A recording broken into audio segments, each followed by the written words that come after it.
श्री स्वामी समर्थ. हर हर महादेव. देवादिदेव महादेव व स्वामींच्या कृपेने तुमच्या सर्व चांगल्या इच्छा पूर्ण हो, ही स्वामींच्या चरणी व महादेवांच्या चरणी प्रार्थना करते. नमस्कार मैत्रिणींनो. जी स्त्री या दिवशी केस धुते तिच्यावर होते माता लक्ष्मीची कृपा. तिचा पती करोडपती होतो. जर तुम्ही एखाद्या मुलाची आई असाल किंवा तुम्हाला मुलगा हवा असेल तर त्या महिलांनी नेहमी लक्षात ठेवा, जर तुमच्या कोणत्याही दिवशी तुम्ही उपवास करत असाल तर त्या दिवशी चुकूनही केस धुवू नका. असा कोणता खास दिवस आहे ज्या दिवशी घरातील महिलांनी केस धुतले तर संपूर्ण घर श्रीमंत होते. त्याचबरोबर मैत्रिणींनो, आपण हेही जाणून घेणार आहोत, जर महिलांना कोणत्याही विशेष सणाला केस धुता येत नसतील तर त्या दिवशी काय उपाय करू शकतात. असे मानले जाते की कुटुंब आणि पुरुषाचे यश त्या घरातील लक्ष्मीवर अवलंबून असते. घरातील लक्ष्मीचे स्वरूप आणि स्त्रीचे वागणे जर धर्मानुसार असेल तर त्या घराला ती मंदिर बनवते. जर एखादी स्त्री या नियमांचे पालन करत नसेल, तिच्या वागण्यामुळे संपूर्ण घर बर्बाद होऊ शकते. अशा घराला काहीच अर्थ राहत नाही. मात्र जी स्त्री सुंदर असते, तिचं वागणं सुंदर असतं, ती सुंदर घर ठेवते आणि संसारामध्येही विलाप होते. आपले देवी देवता सुद्धा अशा श्रेष्ठ घरातच आपली शक्ती मानत असतात, यात शंका नाही. ज्याप्रमाणे श्रीहरी विष्णूसाठी देवी लक्ष्मी सर्वोच्च आहे, त्याचप्रमाणे शिव देखील शक्तीशिवाय अपूर्ण आहे. आपल्या समाजात महिलांना अन्नपूर्णा, लक्ष्मी, सरस्वती आणि वैभव असणारी मानले जाते. काही नियम असतात, ते जर पाळले गेले नाहीत तर स्त्रीला, तिचा पतीला, घराला किंवा मुलांना दंड त्रास होऊ शकतो. केस केव्हा धुवावेत आणि कधी धुवू नयेत हे नियम आम्ही तुम्हाला सांगणार आहोत, ज्याद्वारे विवाहित महिलांना हे कळू शकते की कोणता दिवस आणि सण केस धुण्यासाठी सर्वोत्तम आहे. कोणत्या दिवशी केस धुणे अशुभ मानले जाते. परंतु त्याआधी तुम्हाला विनंती आहे की पुढे जाण्या अगोदर तुम्हाला जर माता लक्ष्मीचा आशीर्वाद आणि स्वामींचा आशीर्वाद हवा असेल तर चॅनलला सबस्क्राईब करा आणि कमेंट बॉक्समध्ये जय माता लक्ष्मी, श्री स्वामी समर्थ जरूर लिहा. एक विवाहित महिलांनी मंगळवारी केस धुणे अयोग्य मानलं जातं. मंगळवारी केस धुतल्याने घरामध्ये नकारात्मकता शक्ती वाढते. सर्वप्रथम अविवाहित मुलींनी बुधवारी केस कधीही धुवू नयेत आणि विशेषतः ज्या मुलींना लहान भाऊ आहेत त्यांनी बुधवारी केस धुवूच नयेत. बुधवारी केस धुणाऱ्या मुलींच्या धाकट्या भावाला त्रास सहन करावा लागू शकतो, असे शास्त्रामध्ये सांगितले आहे. तिच्या धाकट्या भावाचे आरोग्य आणि त्याच्या आयुष्यात नेहमीच काही ना काही समस्या येत असतात. म्हणूनच बुधवारी केस धुवू नयेत. दुसरे म्हणजे आजचा काळ बदलत आहे, त्यामुळे कोणत्याही शुभ सण असाल किंवा शुभ मुहूर्तावर केस कापण्याचा किंवा धुण्याचा ट्रेंड लोकांना पडत आहे. पण हिंदू कॅलेंडरनुसार महिलांनी कोणत्याही शुभ तिथीला केस कापू नयेत किंवा ते धुवूही नयेत. तर अशा सर्व गोष्टी यांनी एक दिवस आधीच कराव्यात. त्या दिवशी केस धुणे किंवा कापणे शुभ मानले जात नाही. आणि विशेषतः एकादशी, अमावस्या आणि पौर्णिमेला केस अजिबात धुवू नका. चंद्राचा प्रभाव आपल्या भाग्यावर पडू शकतो, कारण चंद्र आपल्या भाग्याचा कारक असतो. आणि तिसरी गोष्ट म्हणजे लक्षात ठेवा, जर तुम्ही कोणत्याही दिवशी उपवास ठेवला असेल तर त्या दिवशी चुकूनही केस धुवू नका. जर सोमवारी उपवास केला तर त्याच्या एक दिवस आधी म्हणजेच रविवारी केस धुवून शुद्ध व्हाल. उपवासाच्या दिवशी कधीही केस धुवू नका. जर काही कारणास्तव त्या दिवशी केस धुवावे लागलेच तर तुम्ही उपाय करू शकता. केसांना थोडे कच्चे दूध लावून केस धुवू शकता. चौथी गोष्ट म्हणजे विवाहित महिलांनी गुरुवारी कधीही केस धुवू नयेत. या दिवशी केवळ महिलांनीच नाही तर पुरुषांनीही केस कापू नयेत किंवा धुवूही नयेत. शास्त्रानुसार तुम्ही ऐकलेही असेल, गुरुवारी घर देखील पुसू नये. बृहस्पती देवाचे रूप मानलं जातं.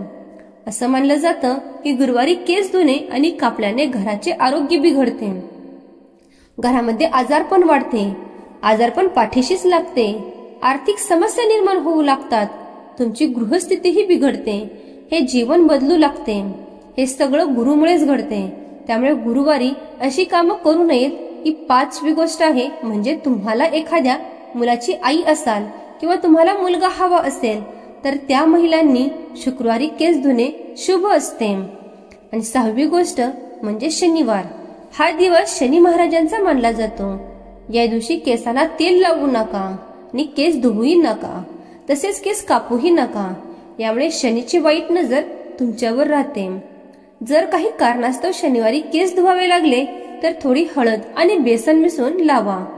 प्रथम आपल्या केसांवर लावून घ्या, नंतर तुमचे केस धुवून घ्या. परंतु लक्षात ठेवा की तुमचे केस फक्त शनिवारी धुवायच्या वेळेस अगदी आवश्यक असेल तरच धुवा, नाहीतर केस धुणे व कापणे टाळा. 7वी गोष्ट म्हणजे स्त्री असो व पुरुष, केस कापण्यासाठी शुक्रवारचा दिवस अतिशय शुभ मानला जातो. शुक्रवारी केस धुण्यासाठी शुभ मानले जाते.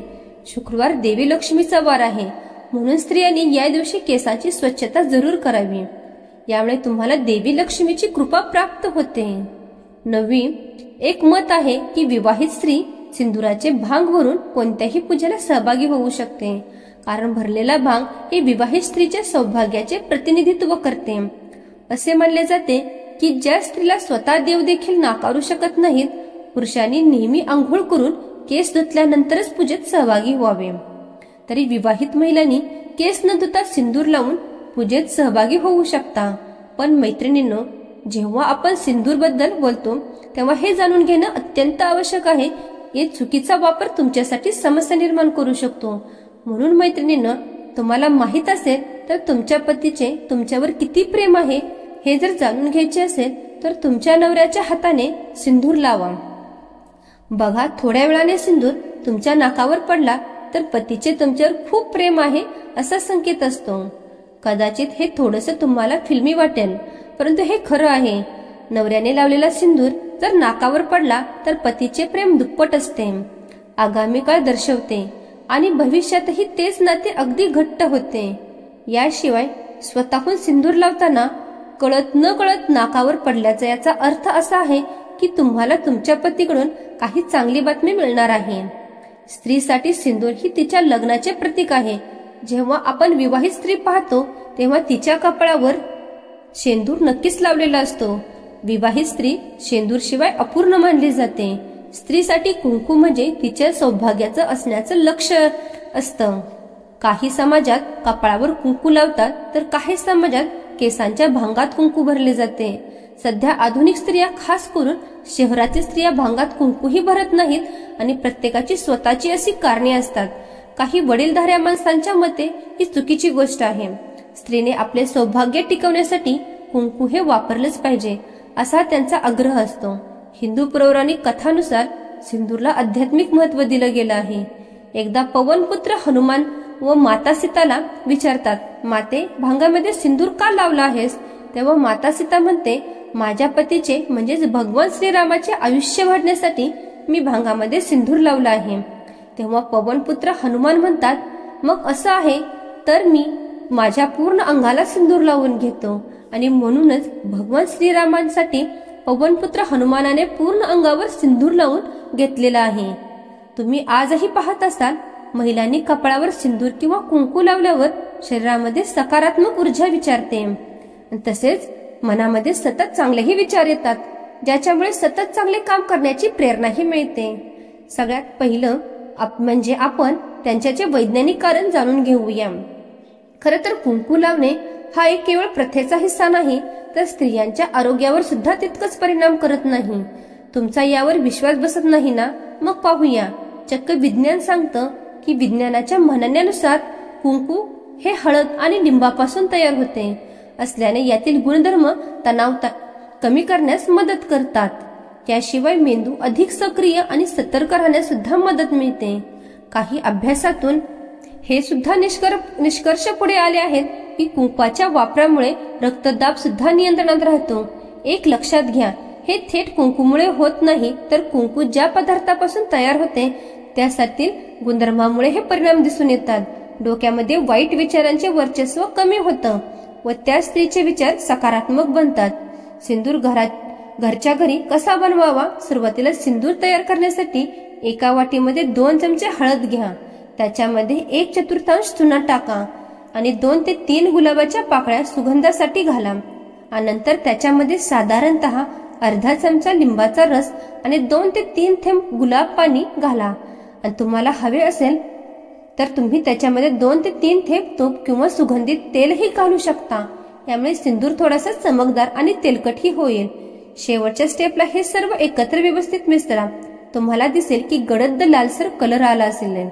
आणि केमिकल विरहित सिंदूर जो तुम्ही दररोज लावू शकता. सिंदूर लावताना ह्या चुका आहेत त्या करू नका. अनेक वेळा काही गडबडीत कळत न कळत कपाळावर सिंदूर लावताना आपल्या हातून चुका घडतात. एक केस ओले असताना म्हणजेच केसातून पाणी गळत असताना सिंदूर किंवा कुंकुमभंगामध्ये लावू नये. 2.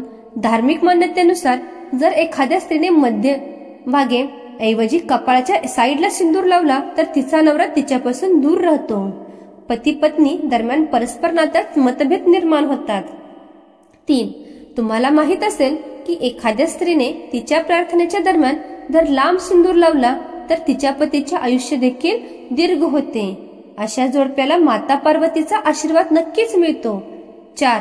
धार्मिक मान्यतेनुसार जर एखाद्या स्त्रीने केसांमध्ये सिंदूर लपवला असेल तिचा नवराही समाजात तसाच दिसतो. त्याला मान मिळत नाही. म्हणून असे मानले जाते की सिंदूर लांब आणि प्रत्येकाला ठळक स्पष्टपणे दिसेल अशाच पद्धतीने लावावा. सिंदुराने समजलेली स्त्री सौभाग्य दर्शवते आणि अशा स्त्रीचे सौंदर्य वाढते. जर एखाद्या महिलेने कण्याऱ्यावर सिंदूर लावला तर असे मानले जाते की पतीचे भांडण होते आणि पती दुसऱ्या स्त्रीकडे आकर्षित होईल. म्हणून सिंदूर नेहमी कपाळावर लांब लचक आणि मध्यभागीच लावावा. 4. कपाळावर सिंदूर लावताना तुमच्या हातून सिंदूर खाली पडला तर ते अशुभ मानले जाते. तुमच्या नात्यात दरी निर्माण होण्याची लक्षणे आहे. अशा स्थितीत तुम्ही देवी पार्वतीचे ध्यान करून क्षमा मागावी जेणेकरून वाईट त्रासही टळता येईल. 5. जर एखाद्या व्यक्तीला स्वप्नात सिंदूर लावलेली स्त्री दिसली तर ते खूप शुभ मानले जाते. यातून आर्थिक फायदा होतो. अशा स्त्रीला स्वप्नात पाहणे अतिशय शुभ चिन्ह आहे. ही माहिती पूर्ण व्हिडिओ तुम्हाला आवडला असेल तर चॅनलला सबस्क्राईब करा. तसेच बेल आयकॉनला देखील प्रेस करा आणि व्हिडिओला जास्तीत जास्त शेअर करा आणि कमेंटमध्ये श्री स्वामी समर्थ किंवा हर हर महादेव लिहायला विसरू नका. श्री स्वामी समर्थ, हर हर महादेव.